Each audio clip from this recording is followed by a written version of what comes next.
billahi min shururi anfusina wa min sayyiati a'malina may yahdihillahu fala mudilla lahu wa may yudlilhu fala hadiya lahu. Asyhadu an la ilaha illallah wa asyhadu anna Muhammadan abduhu wa rasuluh la nabiyya ba'dahu.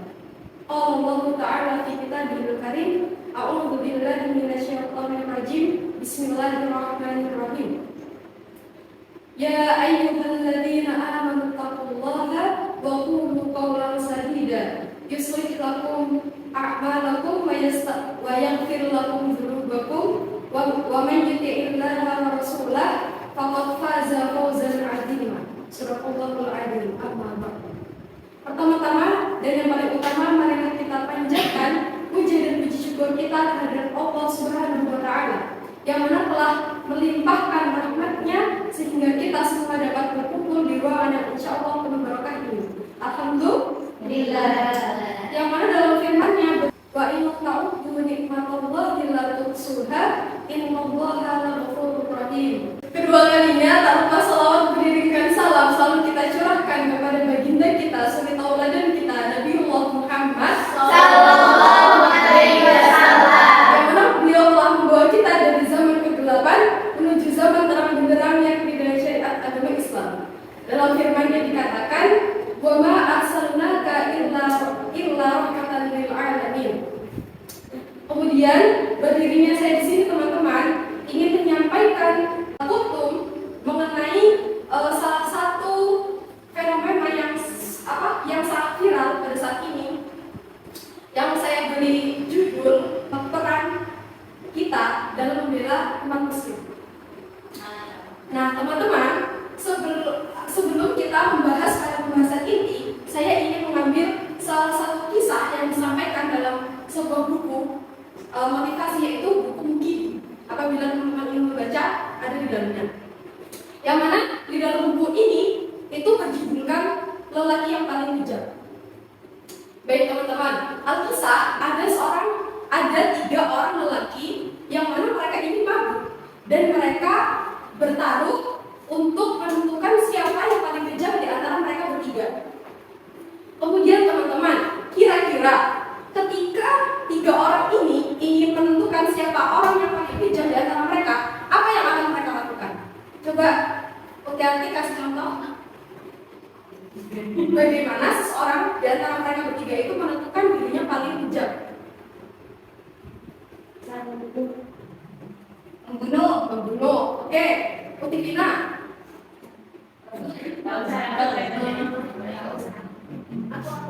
Menganiaya. Oke, Anis. Mengadu domba. Baiklah. Mungkin di antara jawaban teman-teman sudah ada yang benar, tetapi saya ingin menyampaikan apa yang saya baca dari buku tersebut. Yaitu lelaki pertama, dia melihat seorang perempuan yang berjalan di depannya, kemudian dia segera menyerang serta memukul perempuan tadi sehingga giginya patah, kedua matanya lebam, dan darah pun keluar dari hidung serta telinganya. Yang mana kemudian lelaki pertama tadi berpaling menghadap 2 lelaki yang selain dia, kemudian dengan bangganya ia pun berkata, akulah yang paling kejam.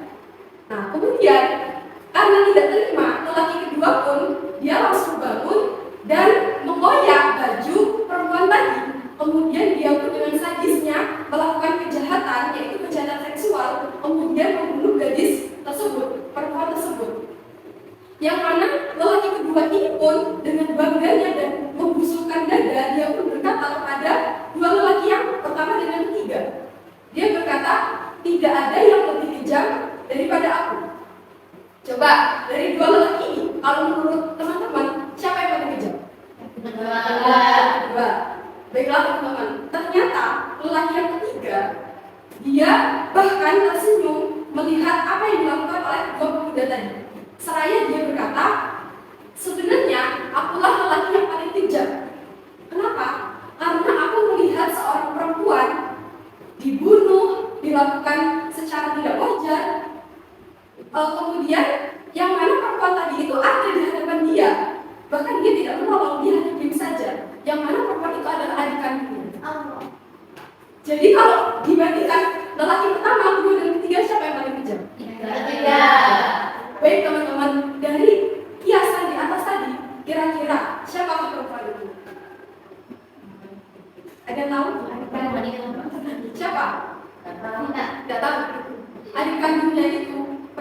adalah Palestina, Syria, dan negara muslim yang tertindas. Jadi teman-teman, kenapa tadi saya di awal sudah mengatakan relate dengan keadaan yang saat ini kita lihat, kita tonton di sosial media, yaitu mengenai tertindasnya negara Palestina oleh Israel. Yang mana tadi ada 3 lelaki. Nah, 3 lelaki ini dibiaskan. Lelaki pertama adalah Amerika Serikat.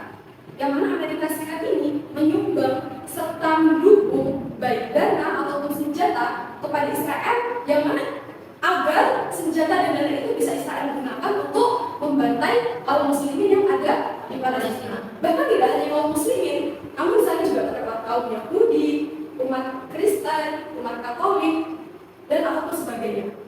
Berarti jelas bahwasanya dengan pemasokan senjata dan dana itu bisa membantu Israel itu dengan ugal-ugalan membantai umat muslim dan umat yang lainnya. Kemudian lelaki yang kedua itu diibaratkan adalah Israel itu sendiri, pelaku kejahatan. Lebih mudah kita sebut daripada Israel, kita mudah menyebutnya Zionis ya, karena Zionis ini lebih kejam. Yang mana mereka itu tidak segan-segannya membunuh anak kecil, wanita, yang mana itu lebih mayoritas mereka incar daripada seorang lelaki. Kemudian lelaki yang ketiga itu siapa? Umat muslim itu sendiri. Salah satunya adalah kita.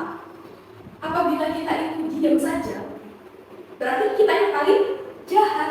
Jadi pesan moral yang bisa kita ambil dari cerita ini adalah teman-teman, pentingnya peran kita sebagai umat muslim itu membela kaum muslimin yang lain ataupun kaum sesama kita. Karena banyak sekarang yang sudah beredar kata-kata ketika Palestina itu diserang oleh Zionis, tidak perlu menjadi seorang muslim, tapi cukup menjadi seorang manusia.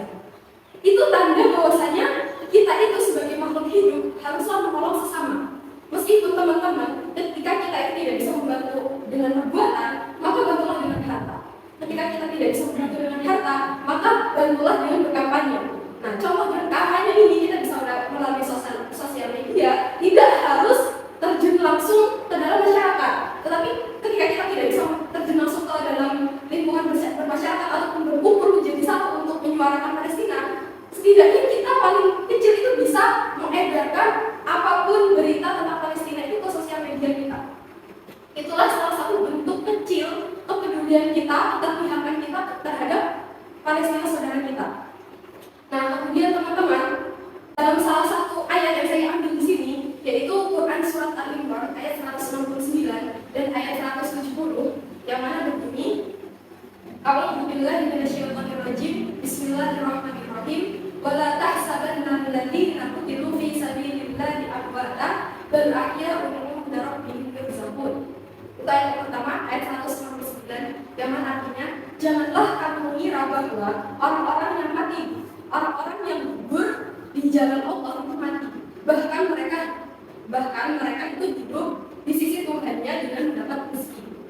Kemudian ayat kedua yaitu farihina bima atahumullahu min fadlihi wa yastabshiruna bil ladzina lam yalhaqu bihim min fawqihim alla khaufun 'alaihim wa la hum yahzanun. Yang mana artinya mereka dalam keadaan gembira karena karunia Allah yang dilimpahkan kepada mereka, dan mereka bergirang hati terhadap orang-orang yang tinggal di belakang yang belum menyusul mereka, bahwa tidak ada kekhawatiran terhadap mereka, dan tidak pula mereka bersedih hati. Quran surat Al-Imran ayat 170. Jadi teman-teman, dari ayat di atas kita bisa mengambil hikmahnya bahwasanya saudara kita yang menjadi syuhada, yang mati syahid, itu mereka dalam keadaan bahagia. Karena apa?